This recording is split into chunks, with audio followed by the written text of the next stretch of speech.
I still remember the exact moment it hit me. Sitting alone in a crowded cafe in London, lost not just in the noise around me, but in the language I couldn't understand. A man at the next table smiled and asked me something. I froze. My mouth opened, but nothing came out.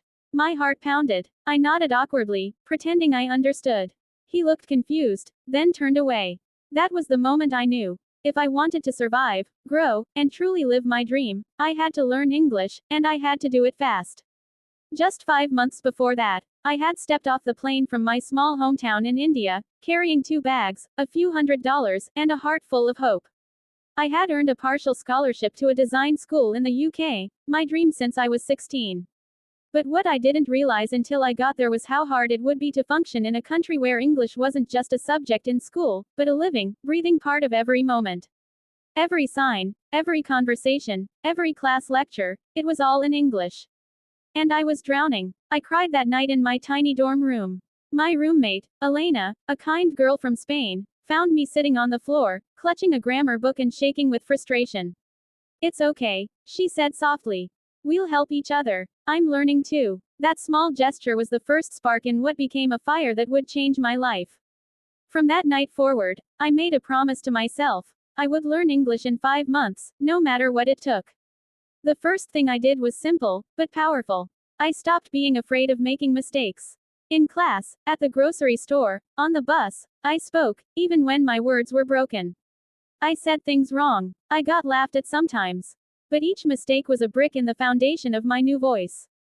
Every morning, I gave myself a small routine. I woke up at 5:30 a.m. and listened to a podcast in English while brushing my teeth. I wrote 5 new words in a notebook every day and used each in a sentence by lunch. I stuck post-it notes with English words all around my room, on the mirror confident, on the door opportunity, even on the toilet flush. The first month was the hardest.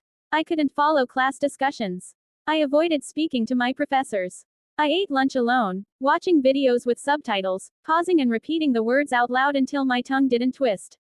I missed home. I missed my language. But every time I thought about quitting, I remembered that moment in the cafe, and I pushed through. By the second month, things began to change. I joined a speaking club at school, even though I was terrified. Every Wednesday night, we sat in a circle and talked about random topics, from travel to childhood dreams. The first time I shared my story, my voice trembled. But they clapped. They smiled. And someone said, "You speak from the heart. That's what matters." That gave me strength. I started thinking in English. I kept a journal, writing every emotion, every frustration, every tiny victory. I made a playlist of English songs and sang along, pretending I was fluent. I watched movies with no subtitles. Sometimes I didn't understand, but I kept going. And slowly, the fog began to clear. By the 4th month, I could feel it. My confidence had grown. I began helping others who were just starting out.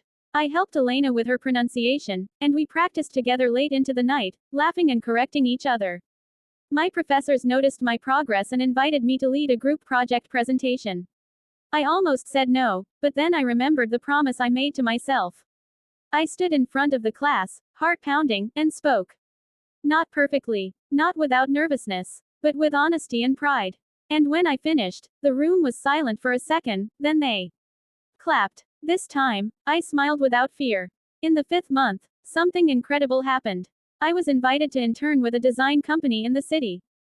During my interview, the manager asked me how I had improved so fast. I told him the truth. I made English a part of who I am. Not just a language I had to learn, but a key to becoming the person I want to be. He nodded and said, "That's exactly what we're looking for." Looking back now, I can hardly believe it. In just 5 months, I went from feeling invisible to being heard.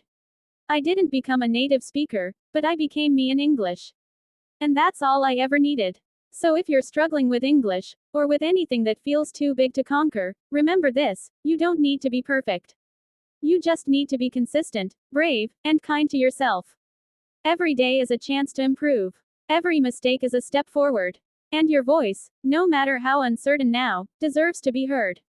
I learned English in 5 months. And in doing so, I found something even more powerful, myself. The end. Let me know if you'd like to convert this into a script format or add visuals timestamps for a YouTube video.